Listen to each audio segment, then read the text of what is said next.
Live ক্লাসে সকলকে আমার সালাম। আসসালামু আলাইকুম। উপস্থাপনায় আমি Mohammad Atikul Islam, instructor computer, Mymensingh polytechnic institute. প্রিয় শিক্ষার্থীরা, আজকে ডাটাবেজ ম্যানেজমেন্ট সিস্টেমের উপরে আমার 13তম লেকচার। আজকে যে সকল টপিকগুলো নিয়ে আমি আলোচনা করব তা হলো অধ্যায় 9-এর ডাটাবেজ ম্যানেজমেন্ট সিস্টেমের ট্রানজ্যাকশন এবং কনকারেন্ট এক্সিকিউশন সংজ্ঞায়িতকরণ, ট্রানজ্যাকশনের বৈশিষ্ট্যসমূহ ব্যক্তকরণ, ট্রানজ্যাকশন স্টেটসমূহ চিত্রসহ ব্যাখ্যাকরণ, কনকারেন্সিকে সিস্টেম কর্তৃক সম্মতি দেওয়ার কারণগুলি উল্লেখকরণ। এই লেকচার শেষে তোমরা উপরোক্ত টপিকগুলোর উপরে সুস্পষ্ট ধারণা লাভ করবে ইনশাল্লাহ। তো তাহলে শুরু করি। প্রথমেই ট্রানজ্যাকশন বা লেনদেন। লেনদেন হলো যৌক্তিকভাবে সম্পর্কিত একাধিক অপারেশনের সমষ্টি, যা কোনো একটি নির্দিষ্ট কাজের একক লজিক্যাল ইউনিট গঠন করে। অর্থাৎ একটি বড় কাজের একটা লজিক্যাল ইউনিট গঠন করে লেনদেনের মাধ্যমে। উদাহরণস্বরূপ, তুমি তোমার ব্যাংক অ্যাকাউন্ট থেকে তোমার বন্ধুর অ্যাকাউন্টে অর্থ স্থানান্তর করতে চাচ্ছ। এই লেনদেনটি সম্পন্ন করতে নিম্নলিখিত অপারেশনগুলো সম্পাদন করতে হবে। তোমার অ্যাকাউন্ট ব্যালেন্স রিড করতে হবে, তোমার অ্যাকাউন্ট ব্যালেন্স থেকে নির্দিষ্ট পরিমাণ টাকা কর্তন করতে হবে, তোমার অবশিষ্ট ব্যালেন্স তোমার অ্যাকাউন্টে পুনরায় রাইট করতে হবে, তোমার বন্ধুর অ্যাকাউন্ট ব্যালেন্স রিড করতে হবে, তোমার বন্ধুর অ্যাকাউন্ট ব্যালেন্সের সাথে উক্ত কর্তনকৃত টাকা যোগ করতে হবে। অর্থাৎ তোমার অ্যাকাউন্ট থেকে যে টাকাটা কর্তন হয়েছে সেটা তোমার বন্ধুর অ্যাকাউন্ট ব্যালেন্সের সাথে যোগ করতে হবে। তোমার বন্ধুর নতুন আপডেট ব্যালেন্স তার অ্যাকাউন্টে রাইট করতে হবে। এইভাবে একটি লেনদেন অনেকগুলো অপারেশনের মাধ্যমে বা একাধিক অপারেশনের মাধ্যমে সম্পন্ন হয়ে থাকে। তারপরে আসি কনকারেন্সি এক্সিকিউশন। কনকারেন্সি মানে কোনো কিছু একই সময়ে একাধিক কাজ সংগঠিত হওয়াকে কনকারেন্সি বলা হয়। এখানে যা বলা হচ্ছে, একসাথে একাধিক লেনদেন সম্পাদনকে কনকারেন্ট এক্সিকিউশন বলা হয়। সমান্তরালভাবে ডাটাবেজের অপারেশনসমূহ সম্পাদন দ্বারা কনকারেন্ট এক্সিকিউশন বাস্তবায়ন করা হয়, যেখানে প্রতিটি লেনদেন বিচ্ছিন্ন বা স্বাধীন আচরণ করতে হবে যাতে করে কনকারেন্ট এক্সিকিউশনে কোনো প্রকার অসঙ্গতিপূর্ণ অবস্থা তৈরি করতে না পারে। মাল্টি ইউজার সিস্টেমে লেনদেনের কনকারেন্ট এক্সিকিউশন বেশি উপযোগী। অর্থাৎ যে সকল সিস্টেমে বহু ব্যবহারকারী সিস্টেমকে ব্যবহার করে সেই সকল ক্ষেত্রে কনকারেন্ট এক্সিকিউশনটা বেশি উপযোগী, যেখানে একসাথে একই সময়ে অনেকগুলো কাজ সম্পাদন হবে বা অনেকগুলো লেনদেন সংগঠিত হবে। এ ধরনের অবস্থা সাধারণত ব্যাংকিং সিস্টেমগুলোতে হয়ে থাকে, যেখানে ব্যাংকের একাধিক অ্যাকাউন্ট হোল্ডার বা ব্যবহারকারী একই সময়ের মধ্যে একাধিক ট্রানজ্যাকশন করে থাকে। তারপরে আসি ট্রানজ্যাকশনের বৈশিষ্ট্য। কোনো লেনদেন সম্পাদনের সময় ডাটা ইন্টিগ্রিটি বা বিশুদ্ধতা নিশ্চিত করার জন্য ডাটাবেস সিস্টেমটি নিম্নলিখিত বৈশিষ্ট্যগুলো বজায় রাখে। এই বৈশিষ্ট্যগুলো অ্যাসিড বৈশিষ্ট্য নামে ব্যাপকভাবে পরিচিত। অ্যাসিডের ফুল মিনিং হলো এতে অ্যাটমিসিটি, সিতে কনসিস্টেন্সি, আইতে আইসোলেশন, ডিতে ডিউরেবিলিটি। এখানে অ্যাটমিসিটি মানে হলো অখণ্ডতা বা যেটাকে বলে পূর্ণতা। The entire transaction take place at once or doesn't happen at all. অর্থাৎ এটা দ্বারা যা বোঝানো হচ্ছে সেটা হলো যে একটা ট্রানজ্যাকশন হয় সম্পূর্ণভাবে সংগঠিত হবে অথবা কিছুই হবে না। এটাকে বলা হচ্ছে অ্যাটমিসিটি। অর্থাৎ একটা ট্রানজ্যাকশনে আমরা একটু আগে দেখলাম যে অনেকগুলো অপারেশন থাকে, অনেকগুলো অপারেশনের মধ্যে একটি অপারেশন বাদ গেলেও ট্রানজ্যাকশনটি সম্পন্ন হবে না, এবং এই বৈশিষ্ট্যকে বলা হয় অ্যাটমিসিটি। তারপরে কনসিস্টেন্সি বা সামঞ্জস্যতাপূর্ণ বা সামঞ্জস্যতা বা সঙ্গতি। The database must be consistent before and after the transaction. অর্থাৎ ডাটাবেজের ট্রানজ্যাকশন সম্পন্ন হওয়ার পূর্ব এবং পরে ডাটাবেসটি সঙ্গতিপূর্ণ হইতে হবে। অর্থাৎ যে পরিবর্তনটি হওয়া যৌক্তিক ছিল সেটা যেন ঠিক থাকে, এটাকেই কনসিস্টেন্সি বলে। তারপরে আইসোলেশন, মাল্টিপল ট্রানজ্যাকশন অকার ইন্ডিপেন্ডেন্টলি উইদাউট ইন্টারফারেন্স। এর মানে হলো যে একাধিক ট্রানজ্যাকশন বা লেনদেন কোনো প্রকারের দ্বন্দ্ব বা কোনো প্রকারের ইন্টারফারেন্স ছাড়া স্বাধীনভাবে সংগঠিত হবে, এটাকে বলা হচ্ছে আইসোলেশন। অর্থাৎ একাধিক ট্রানজ্যাকশন প্রত্যেকেই স্বাধীনভাবে সংগঠিত হবে, কারোর সাথে কারো কোনো যোগাযোগ বা কোনো ধরনের ইন্টারফারেন্স হবে না। ডিউরেবিলিটি বা স্থায়িত্ব, the change of successful transaction occur even if the system failure occur. অর্থাৎ যদি কোনোভাবে একটি ট্রানজ্যাকশন সাকসেসফুলি কমপ্লিট হয়ে যায় এবং সেটা লোকাল ডাটাবেজে একবার জমা হয়ে যায়, সেই ক্ষেত্রে সিস্টেম ফেল করলেও বা সিস্টেম ক্রাশ করলেও ট্রানজ্যাকশনের কোনো পরিবর্তন বা ডাটাবেজের কোনো পরিবর্তন হবে না, এটাকে বলা হচ্ছে ডিউরেবিলিটি। তো প্রত্যেকটিকে আবার আলাদাভাবে যদি আমরা বর্ণনা করি তাহলে প্রথমে আসে অ্যাটমিসিটি বা অখণ্ডতা। এই বৈশিষ্ট্যটি নিশ্চিত করে যে কোনো লেনদেনের সকল অপারেশন নির্বাহ হয়ে ডাটাবেজে সঙ্গতিপূর্ণ পরিবর্তন হয় অথবা কিছুই নির্বাহ হয় না। অর্থাৎ এই বৈশিষ্ট্যের দ্বারা একটা লেনদেন হয় সম্পূর্ণভাবে সংগঠিত হবে অথবা কিছুই হবে না, এটা বোঝানো হয়। তারপরে এটি বোঝায় যে এটি বোঝার জন্য ব্যাংকিং ব্যবস্থার একটি উদাহরণ দেওয়া হলো। ধরা যাক অ্যাকাউন্ট এতে $400 রয়েছে এবং বিতে $700 রয়েছে। অ্যাকাউন্ট এ থেকে $100 অ্যাকাউন্ট বিতে স্থানান্তর করতে হবে। এটি একটি লেনদেন দ্বারা দুটি অপারেশন, অর্থাৎ এখানে বোঝাচ্ছে এটি একটি লেনদেনের দুইটি অপারেশনের মাধ্যমে সম্পন্ন হবে। একটি হলো এর ব্যালেন্স থেকে $100 ডেবিট করা হবে, বি এর ব্যালেন্সের সাথে $100 যোগ করা হবে। ধরা যাক প্রথম অপারেশন সফলভাবে সম্পূর্ণ হয়েছে কিন্তু দ্বিতীয়টি ব্যর্থ হয়েছে এবং এর ব্যালেন্স $300 এবং বি এর ব্যালেন্স 800 পরিবর্তে $700 হয়েছে, যা ব্যাংকিং সিস্টেমে অগ্রহণযোগ্য। হয় লেনদেনের কোনো অপারেশন সম্পূর্ণ না হয়ে ব্যর্থ হবে অথবা উভয় অপারেশন সফলভাবে সম্পন্ন হবে। অ্যাটমিসিটি বৈশিষ্ট্য এটি নিশ্চিত করে থাকে। অর্থাৎ এখানে একটা অসঙ্গতি হয়েছে বা হয়তো বা কোনো একটি অপারেশন বাদ হয়ে যাওয়ার কারণে এখানে $800 পরিবর্তে $700 হয়েছে, যেটা ব্যাংকিং সিস্টেম কর্তৃক গ্রহণযোগ্য নয়। তো এইটা ঠিক রাখার জন্যই অ্যাটমিসিটি বৈশিষ্ট্যটি কাজ করে থাকে। তারপরে আসি কনসিস্টেন্সি বা সঙ্গতি। ডাটাবেজের কনসিস্টেন্সি রক্ষার জন্য লেনদেনসমূহ বিচ্ছিন্ন বা স্বাধীনভাবে সম্পাদন হওয়া উচিত। অর্থাৎ একটি লেনদেন অপর লেনদেনের সাথে কোনো ধরনের ইন্টারফারেন্স বা কোনো ধরনের যোগাযোগ থাকতে পারবে না। এর অর্থ হলো কোনো লেনদেন চলমান থাকলে অন্য কোনো লেনদেন একই সাথে চলতে পারবে না।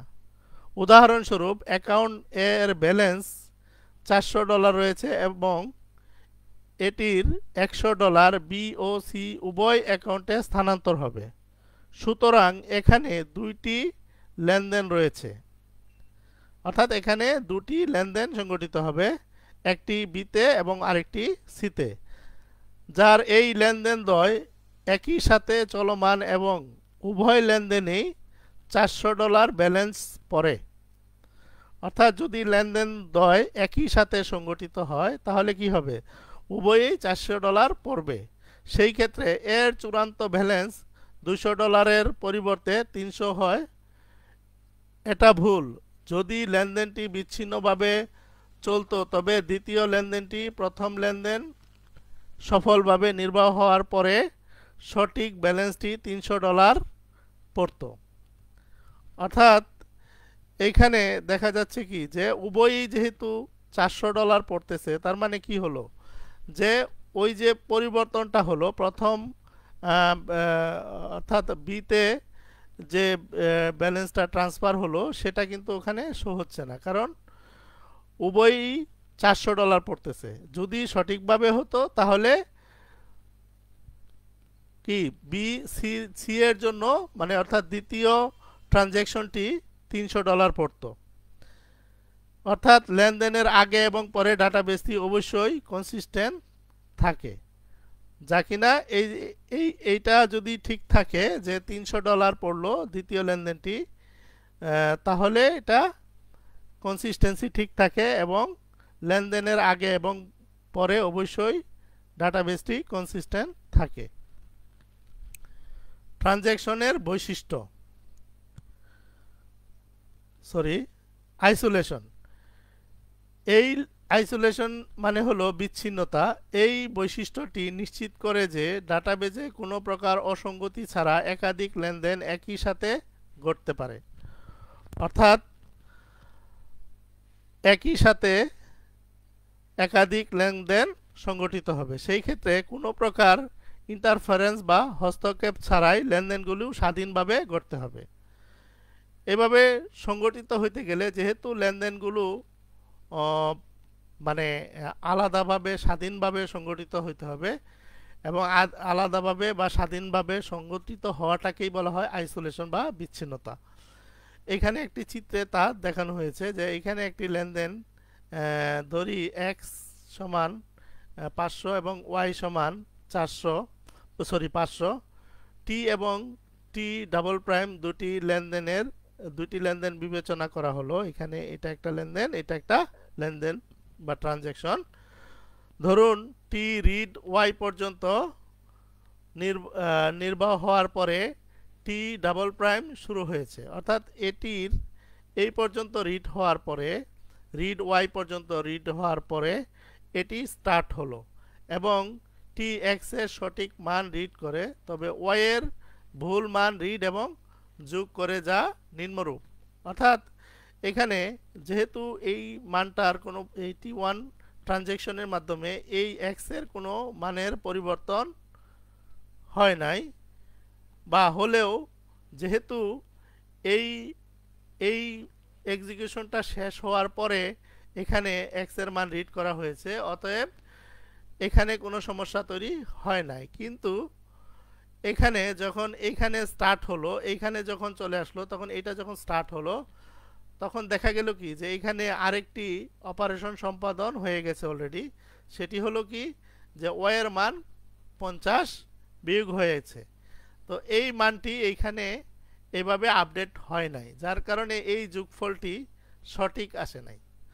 এটাই এখানে বোঝানো হয়েছে যে রিড এবং যোগ করে যা নিম্নরূপ, অর্থাৎ এই যে ভুল মান রিড এবং যোগ করছে সেটা নিম্নরূপ। যেমন এখানে এটা গুণ করলে হচ্ছে কত, 50,000 এটা, তাহলে এটা যদি হয় তাহলে এটার সাথে যদি এই 500 যোগ করা হয় তাহলে হবে 50,500, যেটা কিনা ভুল, কারণ এইখানে যখন ওয়াইয়ের মান 50 বিয়োগ করা হলো তখন কিন্তু এটা 450 হয়েছিল, তাই এই এইটা ভুল।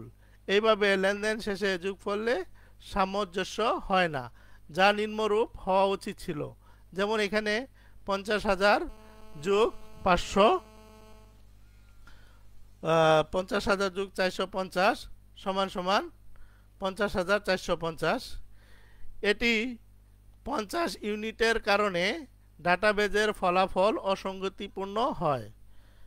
সুতরাং লেনদেনগুলি অবশ্যই বিচ্ছিন্নভাবে ঘটতে হবে। এই লেনদেন থেকে সম্পূর্ণ স্বাধীনভাবে সংগঠিত হইতো, অর্থাৎ এই লেনদেনে সমস্ত অপারেশনগুলো সাকসেসফুলি সম্পন্ন হওয়ার পরেই যদি এইটা শুরু হতো, তাহলে কিন্তু এই সমস্যাগুলো হতো না। কারণ এই লেনদেনের যে পরিবর্তন সাইমultaneously মানে একসাথে হওয়াতে এই লেনদেনে সেটা আসে নাই, যার কারণে অসঙ্গতি তৈরি হয়েছে। এটাকেই বলা হচ্ছে আইসোলেশন। তারপরে আসি ডিউরেবিলিটি। একবার কোনো লেনদেন সফলতার সাথে শেষ হলে সিস্টেম ব্যর্থ হলেও ডাটাবেজের পরিবর্তন স্থায়ীভাবে হয়ে থাকে। ডাটাবেজ ম্যানেজমেন্ট সিস্টেমের রিকভারি ম্যানেজমেন্ট কম্পোনেন্ট লেনদেনের স্থায়িত্ব নিশ্চিত করে থাকে। অর্থাৎ ডাটাবেজ ম্যানেজমেন্ট সিস্টেমের একটা রিকভারি ম্যানেজমেন্ট কম্পোনেন্ট রয়েছে, যার মাধ্যমে কোনো কারণে সিস্টেম যদি ফেলও করে বা ক্রাশও করে, তাহলে এই কম্পোনেন্টের মাধ্যমে ডাটাবেজের যে ক্ষয়ক্ষতিগুলো সেগুলোকে রিকভার করার চেষ্টা করে, রিকভার করে। এবং ডিউরেবিলিটি বৈশিষ্ট্য ডাটাবেজের কনসিস্টেন্ট স্টেটের কার্যকারিতা নিশ্চিত করতে ব্যবহৃত হয়। অর্থাৎ কোনো কারণে সিস্টেম এই ধরনের সিস্টেম ফেলোরের কারণে ডাটাবেজে ইনকনসিস্টেন্সি তৈরি হওয়ার যে সম্ভাবনাটা থাকে, সেটা ডিউরেবিলিটি বৈশিষ্ট্যের কারণে সেটা হয় না, এবং এটার মাধ্যমে কি হয়, ডাটাবেজ সিস্টেমের কনসিস্টেন্ট স্টেট কার্যকারী হয়। এটি দ্বারা বোঝায় যে লেনদেনের স্থায়ী পরিবর্তন হয়েছে। ত্রুটিযুক্ত লেনদেনের ভুল অপারেশন দ্বারা বা সিস্টেম ব্যর্থতার দ্বারা ডাটাবেজের পরিবর্তন হারাতে পারে না। যখন কোনো লেনদেন সম্পূর্ণ হয়, ডাটাবেজ একটি কনসিস্টেন্ট স্টেটে পৌঁছে। অর্থাৎ মূল বিষয়টি হলো যে সিস্টেম ক্রাশ করলে পরেও অথবা পরবর্তীতে কোনো ভুল অপারেশন সংঘটিত হলেও রিকভারি ম্যানেজমেন্ট কম্পোনেন্টের মাধ্যমে ডাটাবেজ ম্যানেজমেন্ট সিস্টেম তার ডাটাবেজের কনসিস্টেন্ট অবস্থা বা পূর্বের অবস্থাটাকে ধরে রাখতে পারে। ট্রানজ্যাকশনের স্টেট সমূহ। লেনদেন সফল সমাপ্তি কিভাবে হয় তা বোঝার জন্য একটি অ্যাবস্ট্রাক্ট মডেল রয়েছে। প্রতিটি লেনদেন অবশ্যই নিম্নলিখিত স্টেট সমূহের একটি হতে হবে। অর্থাৎ একটি মডেলের মাধ্যমে প্রতিটি লেনদেনের কি অবস্থা, লেনদেনটি কোন অবস্থায় রয়েছে সেটাকে উপস্থাপন করা হয়। এটাকে একটা অ্যাবস্ট্রাক্ট মডেল বা সংক্ষিপ্ত মডেল বলা হচ্ছে। এবং এই স্টেটগুলো নিম্নরূপ, অর্থাৎ একটা যে কোনো একটা মুহূর্তে একটা লেনদেনের নিম্নলিখিত যে কোনো একটা অবস্থা থাকতে পারে। যেমন অ্যাক্টিভ অবস্থায় থাকতে পারে, অথবা পার্শিয়ালি কমিটেড অবস্থায় থাকতে পারে, ফেইল্ড স্টেটে থাকতে পারে, অ্যাভয়েড স্টেটে থাকতে পারে, কমিটেড স্টেটে থাকতে পারে। তাহলে এইখানে প্রথমে অ্যাক্টিভ প্রাথমিক অবস্থা, অর্থাৎ অ্যাক্টিভ স্টেটটি হলো একটি লেনদেনের একেবারে প্রাথমিক অবস্থা। নির্বাহ হওয়ার সময় লেনদেনটি এই অবস্থায় থাকে। অর্থাৎ একটি লেনদেনে সাধারণত রিড, ইনপুট আউটপুট অপারেশন ইত্যাদি প্রসেসিং যাবতীয় কাজগুলো অ্যাক্টিভ স্টেটে সংগঠিত হয়ে থাকে, এবং তারপরেই পার্শিয়ালি কমিটেড লেনদেনের চূড়ান্ত স্টেটমেন্টটি নির্বাহ হওয়ার পরে, অর্থাৎ লেনদেনের যে কয়টি স্টেটমেন্ট রয়েছে সেই কয়টি স্টেটমেন্ট অ্যাক্টিভ স্টেটে সম্পন্ন হয়, এবং চূড়ান্ত স্টেটমেন্টটি সম্পন্ন হওয়ার পরেই কেবল সেটা পার্শিয়াল কমিটেড স্টেটে যায়। ফেইল্ড সাধারণ নির্বাহ আর অগ্রসর হতে পারছে না এমন পরিস্থিতিতে এটা শনাক্ত হওয়ার পরের অবস্থা। অর্থাৎ কোনো কারণে যদি দেখা যায় যে লেনদেনটি প্রসিড হচ্ছে না বা অগ্রসর হচ্ছে না বা পরবর্তী অপারেশন সম্পাদন হচ্ছে না, সেই ক্ষেত্রে এটা ফেইল স্টেটে যায়।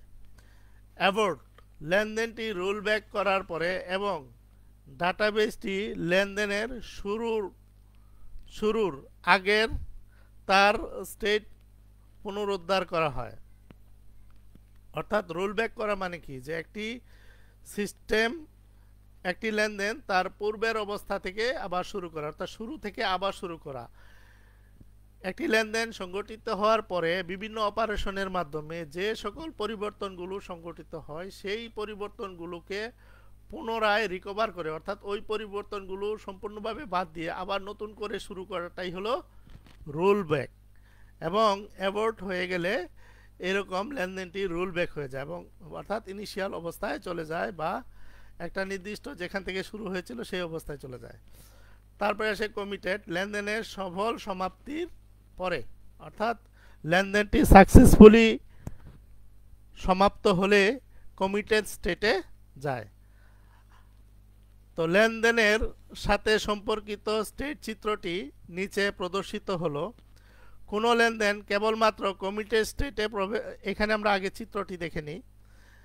বিগিনিং, একটা লেনদেন এখানে শুরু হয়, প্রথমেই শুরু হওয়ার সাথে সাথে এটি অ্যাক্টিভ স্টেটে যায় এবং এই অ্যাক্টিভ স্টেটে রিড রাইট অপারেশনগুলো সম্পন্ন হওয়ার পরে, অর্থাৎ তার যাবতীয় অপারেশন সম্পাদন হওয়ার পরে এন ট্রানজ্যাকশনের মাধ্যমে, ট্রানজ্যাকশনটি সমাপ্তির মাধ্যমে পার্শিয়াল কমিটেড স্টেটে যায় এবং এই স্টেটে আসার পরে এটা সম্পূর্ণভাবে সমাপ্তি হয় না। এই স্টেটে আসার পরে লেনদেনের রেজাল্টটি স্থায়ীভাবে লোকাল মেমোরিতে সংরক্ষণ হয়। এই স্টেটে যখন আসে সেটি থাকে মেইন মেমোরিতে, সেই মেইন মেমোরি থেকে সেকেন্ডারি মেমোরিতে ডাটাবেজে, অর্থাৎ সেকেন্ডারি মেমোরি বা ডাটাবেজে পার্মানেন্টলি এটাকে এই স্টেটে জমা করা হয় এবং এই জমা হওয়ার পরে এটা কমিটেড হয় বা সমাপ্তি হয় এবং সমাপ্তি হলে পরে লেনদেনটি তখন কমিটেড স্টেটে বা সমাপ্তিতে যায়। তারপরে এখানে যদি কোনো কারণে অ্যাক্টিভ স্টেটের যে অপারেশনগুলো আছে সেগুলো ঠিকভাবে সম্পাদন না হয়, সামনের দিকে অগ্রসর না হয়, সেই ক্ষেত্রে এটি অ্যাবর্ট হয়ে ফেল স্টেটে যায়। আবার পার্শিয়ালি কমিটেড স্টেটে গিয়েও যদি পরবর্তী কাজগুলো ঠিকভাবে এক্সিকিউট করতে বা নির্বাহ করতে না পারে, সেই ক্ষেত্রে এটি অ্যাবর্টের মাধ্যমে ফেল স্টেটে চলে যায়। এবং ফেল স্টেট এবং কমিটেড স্টেটে যাওয়া মানেই হলো ট্রানজ্যাকশনটি টার্মিনেট হওয়া এবং এইটাই এখানে দেখানো হয়েছে যে এইটাতে কমিটেড স্টেট এবং ফেল স্টেটে আসলে লেনদেনটি বা ট্রানজ্যাকশনটি টার্মিনেটেড স্টেটে যায়। তাহলে এখানে কি বলা হচ্ছে যে লেনদেনের সাথে সম্পর্কিত স্টেট চিত্রটি দেখানো হলো। কোনো লেনদেন কেবলমাত্র কমিটেড স্টেটে প্রবেশ করলেই লেনদেনটি কমিটেড বা সমাপ্ত হয়। একইভাবে আমরা বলতে পারি যে একটি লেনদেন অ্যাবর্ট হয় শুধুমাত্র যদি এটি অ্যাবর্টেড স্টেটে প্রবেশ করে, অর্থাৎ ফেল স্টেটে প্রবেশ করে। লেনদেনটি যদি কমিটেড বা অ্যাবর্টেড স্টেট বা ফেল স্টেটে প্রবেশ করে তবে এটি টার্মিনেট হয়ে যায়, যেটা আমরা দেখলাম। অ্যাক্টিভ স্টেটে একটি লেনদেন শুরু হয় যখন এটি ফাইনাল স্টেট শেষ করে, অর্থাৎ অ্যাক্টিভ স্টেটের ফাইনাল স্টেট যখন শেষ করে এটি কি পার্শিয়াল কমিটেড স্টেটে প্রবেশ করে। এই স্টেট লেনদেনটি তার সম্পাদন সম্পন্ন করে, তবে এটি এখনও বাতিল হতে পারে। কারণ কি, যেহেতু প্রকৃত আউটপুটটি এখনও অস্থায়ীভাবে মূল মেমোরিতেই রয়ে গেছে। এই অবস্থায় একটি হার্ডওয়্যার ব্যর্থতা বা সিস্টেম ফেল সফল সমাপ্তি বাতিল করতে পারে। এই স্টেটে লেনদেনটি স্থায়ীভাবে ডাটাবেজে জমা হয় এবং পরে কমিটেড স্টেটে প্রবেশ করে, অর্থাৎ এখানেই স্থায়ীভাবে ডাটাবেজে লেনদেনটি জমা হয় এবং তারপরে সেটি কমিটেড স্টেটে প্রবেশ করে। এইভাবে একটি স্টেট ডায়াগ্রামের মাধ্যমে লেনদেনের বিভিন্ন স্টেটকে উপস্থাপন করা হয়। তারপর আসি কনকারেন্সিকে সম্মতির কারণ। কনকারেন্সির অনুমতি দেওয়ার জন্য দুটি ভালো কারণ রয়েছে। প্রথমটি হলো improve throughput and resource utilization. Improve throughput মানে কি, যে কোনো একটা সিস্টেমের থ্রুপুট মানে ওটার দক্ষতা বা ওটার কার্যকারিতা বৃদ্ধিকরণ বা ওটার পারফরমেন্স ইমপ্রুভকরণ। এবং রিসোর্স ইউটিলাইজেশন মানে হলো যে ওই সিস্টেমের যে রিসোর্সগুলো রয়েছে, মেমোরি এবং অন্যান্য জিনিসগুলো রয়েছে, সেটির যথাযথ ব্যবহার নিশ্চিতকরণ। যেমন কম্পিউটার সিস্টেমের রিসোর্সগুলো হলো processor, memory, input output device, এগুলার সঠিক বা যথাযথ ব্যবহার নিশ্চিতকরণ এবং থ্রুপুট বা সিস্টেমের শুরু থেকে শেষ পর্যন্ত ইনপুট থেকে আউটপুট পর্যন্ত এর দক্ষতা বা কার্যকারিতা বৃদ্ধিকরণ। একটি লেনদেন অনেকগুলো পদক্ষেপ নিয়ে গঠিত বা অনেকগুলো অপারেশন নিয়ে গঠিত। এগুলোর মধ্যে কিছু রয়েছে ইনপুট আউটপুট অ্যাক্টিভিটিস ও কিছু সিপিইউ অ্যাক্টিভিটিস। কম্পিউটার সিস্টেমের সিপিইউ এবং ডিস্কগুলো সমান্তরালভাবে কাজ করতে পারে। অর্থাৎ ডিস্ক মানে অর্থাৎ মেমোরিগুলো এবং সিপিইউ সমান্তরালভাবে কাজ করে, প্যারালালি। অতএব সিপিইউ এর প্রসেসিংয়ের সাথে সমান্তরালে ইনপুট আউটপুট অ্যাক্টিভিটি চলতে পারে। অর্থাৎ যেহেতু এগুলা প্যারালালি বা সমান্তরালে কাজ করে, অতএব প্রসেসরের প্রসেসিংও চললো এবং ইনপুট আউটপুট অপারেশনও চললো। এই দুইটা কাজ একসাথে সমান্তরালি হতে পারে। সমান্তরালে একাধিক লেনদেন চালানোর জন্য সিপিইউ ও ইনপুট আউটপুট সিস্টেমের সমান্তরালতা কাজে লাগানো যেতে পারে। অর্থাৎ সেই ক্ষেত্রে একাধিক ট্রানজ্যাকশন সম্পাদনের জন্য সিপিইউ এবং ইনপুট আউটপুট অপারেশনগুলো সমান্তরালি কাজে লাগানো যেতে পারে।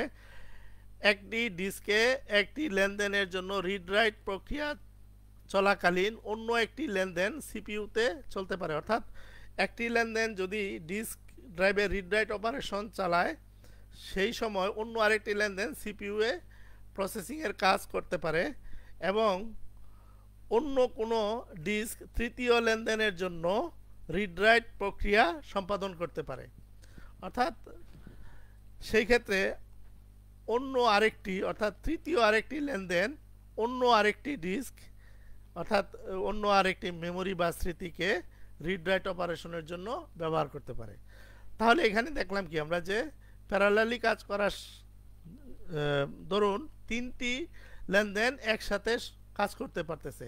এই সব কিছু অর্থাৎ এই ধরনের একসাথে তিনটি লেনদেন কাজ করার কারণে সিস্টেমের থ্রুপুট বা পারফরমেন্স বৃদ্ধি পায়। অর্থাৎ এটি নির্দিষ্ট সময়ে নির্বাহ হওয়া লেনদেনের সংখ্যা বৃদ্ধি করে। অনুরূপভাবে প্রসেসর এবং ডিস্ক ব্যবহারও বৃদ্ধি পায়, অর্থাৎ প্রসেসরের ইউটিলাইজেশন বৃদ্ধি পায়। অন্য কথায় প্রসেসর এবং ডিস্ক অলস সময় কম ব্যয় করে। অর্থাৎ প্রসেসর এবং ডিস্ক সবসময় কাজে ব্যস্ত থাকে, অথবা যদি কোনো কাজ না হয় তাহলে সে সম্পূর্ণভাবে অকার্যকর অবস্থায় থাকে। এটা হলো improve throughput and resource utilization. তারপরে আসি resource waiting time, reduce waiting time, অর্থাৎ ডিলে টাইম কমানো, অর্থাৎ অপেক্ষার সময়টা কমিয়ে নিয়ে আসা। সেটা কিভাবে? কোনো সিস্টেমে লেনদেনের মিশ্রণ থাকতে পারে, অর্থাৎ একাধিক লেনদেন থাকতে পারে, কিছু সংক্ষিপ্ত কিছু দীর্ঘ। অর্থাৎ কিছু লেনদেন হয়তো বা এরকম যে খুবই ছোট, আবার কিছু লেনদেন আছে অনেক বড় বা লেন্দি। সেই ক্ষেত্রে যদি লেনদেন সিরিয়ালভাবে চলতে থাকে, তবে একটি সংক্ষিপ্ত লেনদেন বা ছোট লেনদেনের জন্য পূর্বের দীর্ঘ লেনদেনের জন্য অপেক্ষা করতে হতে পারে। অর্থাৎ ছোট লেনদেনটি একটি বড় লেনদেন বা একটি লেনদেনের জন্য অপেক্ষা করতে হতে পারে, কারণ ওই লেনদেনটি সম্পন্ন না হওয়া পর্যন্ত সে নির্বাহতে যেতে পারছে না, যা কোনো লেনদেন চলাতে অপ্রত্যাশিত বিলম্ব ঘটাতে পারে। সেই ক্ষেত্রে ছোট লেনদেনটি ডিলে হতে পারে, অর্থাৎ সেটার অপ্রত্যাশিত বিলম্বিত হতে পারে। যদি লেনদেনগুলি ডাটাবেজের বিভিন্ন অংশে কাজ করে থাকে, তবে তাদের সাথে সিপিইউ সাইকেল এবং ডিস্ক অ্যাক্সেস শেয়ার করে একযোগে চালিয়ে দেওয়া ভালো। অর্থাৎ সেই ক্ষেত্রে যদি এই পরিস্থিতি থেকে পরিত্রাণের জন্য ছোট এবং বড় উভয় লেনদেনই একসাথে সিপিইউ সাইকেল এবং ডিস্ক অ্যাক্সেস শেয়ারের মাধ্যমে একসাথে পরিচালনা করা যায়, একযোগে চালিয়ে দেওয়া যায়, সেটা ভালো। এবং একযোগে চালালে কি হয় সেটাকে আমরা বলি কনকারেন্ট এক্সিকিউশন। কনকারেন্ট এক্সিকিউশন চলমান লেনদেনগুলিতে অনাকাঙ্ক্ষিত বিলম্ব হ্রাস করে এবং সেই কারণে কি হয়, অনাকাঙ্ক্ষিত বিলম্ব যেটা সেটা হ্রাস পায়। এই অ্যাভারেজ রিসোর্স টাইম এটি অ্যাভারেজ রিসোর্স টাইম ও হ্রাস করে। অ্যাভারেজ রিসোর্স টাইমটা কি, জমা দেওয়ার পর থেকে কোনো লেনদেনে শেষ হওয়া পর্যন্ত গড় সময়, সেই সময়টিও হ্রাস পায়। একটি ডাটাবেজে কনকারেন্ট এক্সিকিউশন ব্যবহারের জন্য অনুপ্রেরণামূলক অপারেটিং সিস্টেমে মাল্টি প্রোগ্রামিং ব্যবহারের অনুপ্রেরণার মতো। অর্থাৎ এখানে যা বোঝানো হয়েছে যে এই যে কনকারেন্ট এক্সিকিউশনটি সেটি অপারেটিং সিস্টেমের মাল্টি প্রোগ্রামিংয়ের মতো। অর্থাৎ মাল্টি প্রোগ্রামিংয়ে যেরকম প্যারালালি অনেকগুলো প্রসেসিং চালানো হয়, এখানেও ডাটাবেজেও কনকারেন্ট এক্সিকিউশনের মাধ্যমে এইভাবে একসাথে অনেকগুলো অপারেশন চালানো হয়। তো এই হলো মোটামুটি আজকের ক্লাস। তো পরিশেষে সকলের সুস্বাস্থ্য কামনা করে আজকের ক্লাস এখানেই শেষ করছি। আসসালামু আলাইকুম।